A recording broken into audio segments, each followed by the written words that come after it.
दोस्तों, बिहार में 5 विधानसभा सीटें जीतने के बाद महाराष्ट्र के लोकल बॉडी इलेक्शन में 125 से ज़्यादा पार्षद जीतने के बाद एआईएमआईएम अब पश्चिम बंगाल के अंदर इलेक्शन लड़ने के लिए जो है तैयारी एमआईएम की तेज़ दिख रही है।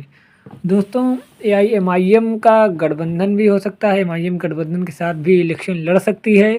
उम्मीद यही है कि अभी तक आशंका यही जो है लगाई जा रही है, उम्मीद यही लग रहा है कि एमआईएम जो है हुमायूं कबीर की पार्टी जेयूपी के साथ गठबंधन कर सकती है और उसके साथ मिलकर एमआईएम चुनाव लड़ सकती है।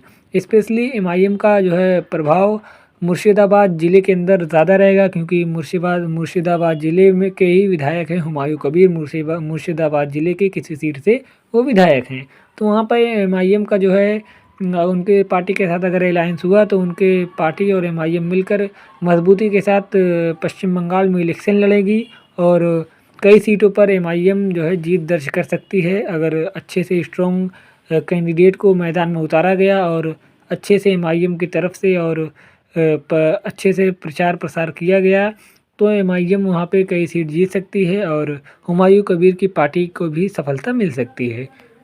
बिहार में एमआईएम की शानदार जीत हुई, सीमांचल इलाके में एमआईएम को शानदार जीत मिली। बिहार में एमआईएम ने किशनगंज सीट पर भले ही ना जीत दर्ज कर पाई थी, लेकिन एमआईएम को 50,000 से ज़्यादा वहाँ पर वोट मिले थे। अमौर, बहादुरगंज, बायसी और मिला जुला के सब 5 विधानसभा सीटों पर एमआईएम को जीत मिली थी और किशनगंज में एमआईएम तीसरे नंबर पर रही थी। अररिया में भी एमआईएम तीसरे नंबर पर रही थी और बलरामपुर विधानसभा सीट पर एमआईएम दूसरे नंबर पर रही थी। 300 कुछ वोटों से एमआईएम हारी थी। हालांकि वही जो है बलरामपुर के जो कैंडिडेट थे आदिल हसन, जो वो पश्चिम बंगाल में पहुँचे थे और पश्चिम बंगाल में पहुँच कर जो है एक उनकी जो है जनसभा थी। हुमायूं कबीर की पार्टी जेयूपी और एआईएमआईएम दोनों के जो है नेता वहाँ पर दिखे। एआईएमआईएम की तरफ से बलरामपुर के जो है एमएलए के प्रत्याशी रहे आदिल हसन जो है वहाँ पर दिखे और वहाँ एक मंच से जो नेता दिखे। और सीमांचल का इलाका पश्चिम बंगाल से सटा हुआ इलाका है, पश्चिम बंगाल और सीमांचल का इलाका सटा हुआ है, इससे जो है काफ़ी ज़्यादा मजबूती मिल सकती है, क्योंकि एमआईएम जो है सीमांचल के अंदर काफ़ी ज़्यादा मजबूत हो चुकी है और पश्चिम बंगाल के अंदर भी एमआईएम अगर मेहनत करती है तो एमआईएम को मजबूती मिल सकती है और एमआईएम को वहाँ पर भी कामयाबी मिल सकती है।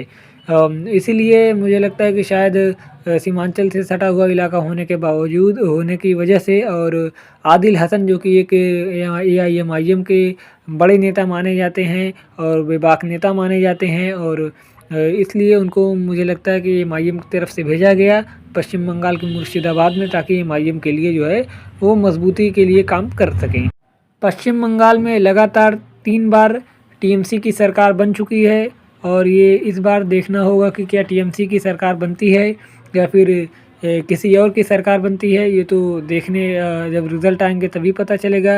हालांकि मेन जो है लड़ाई टीएमसी और बीजेपी के बीच मानी जा रही है इस बार। पिछली बार भी बीजेपी और टीएमसी के बीच में मेन लड़ाई थी और टीएमसी को काफ़ी ज़्यादा जो है बड़े जो है माना जा रहा है कि बड़ी जीत टीएमसी की हुई थी। टीएमसी को अकेले 200 से ज़्यादा सीटों पर जीत मिली थी और बीजेपी को महज 77 सीट ही मिल पाई थी। हालांकि बीजेपी इससे पहले के इलेक्शन में 2016 के इलेक्शन में बीजेपी को शायद सिर्फ 2 सीट या कुछ सीट, बहुत कम सीट मिली थी और सिर्फ 10% शायद वोट मिले थे। लेकिन 5 सालों के अंदर बीजेपी को बहुत फ़ायदा हुआ पश्चिम बंगाल के अंदर। इससे जो है टीएमसी के लिए ये अच्छा संकेत नहीं है और इससे टीएमसी के लिए जो है ये अच्छा संकेत नहीं माना जा रहा है, क्योंकि बीजेपी 10% वोट शेयर के जो है पाई थी 2016 में। उसके बाद 2021 के अंदर बीजेपी काफ़ी ज़्यादा वहाँ पे स्ट्रॉन्ग हो गई। बीजेपी को 39% वोट मिले थे और वहाँ पर एनडीए को 39% वोट मिली। ये जो है टीएमसी के लिए अच्छे संकेत नहीं है और अब यही माना जा रहा है कि बीजेपी और ज़्यादा पश्चिम बंगाल के अंदर मजबूती से इलेक्शन लड़ सकती है और टीएमसी और बीजेपी के बीच में जो है काफ़ी ज़्यादा कड़ी टक्कर भी देखने को मिल सकती है। लेकिन एआईएमआईएम और कुछ जो गठबंधन की पार्टियां हैं एमआईएम के साथ, जो पश्चिम बंगाल में गठबंधन करके इलेक्शन लड़ सकती हैं, उनका अगर कुछ प्रभाव होगा तो वो मुर्शिदाबाद ज़िले और कुछ आसपास के एरियो में जहाँ पर उनकी ठीक ठाक पकड़ मानी जा रही है वहाँ पर ही कुछ सीटें जीत सकती है। हालांकि पूरे राज्य में जो है टीएमसी और बीजेपी के बीच मुकाबला देखने को मिल सकता है। लेकिन अगर टीएमसी और बीजेपी के बीच में कांटे का टक्कर देखने को मिलता है और टीएमसी को सरकार बनाने के लिए 2-4-6 सीटें कम पड़ जाती हैं और एआईएमआईएम 2-4-6 सीटें जीत जाती है, तो एआईएमआईएम किंग मेकर बन सकती है पश्चिम बंगाल के अंदर। एआईएमआईएम टीएमसी को समर्थन देकर सरकार बनवा देगी और एमआईएम को जो है कई मंत्रालय के पद मान सकती है और किंग मेकर बन सकती है पश्चिम बंगाल के अंदर एमआईएम।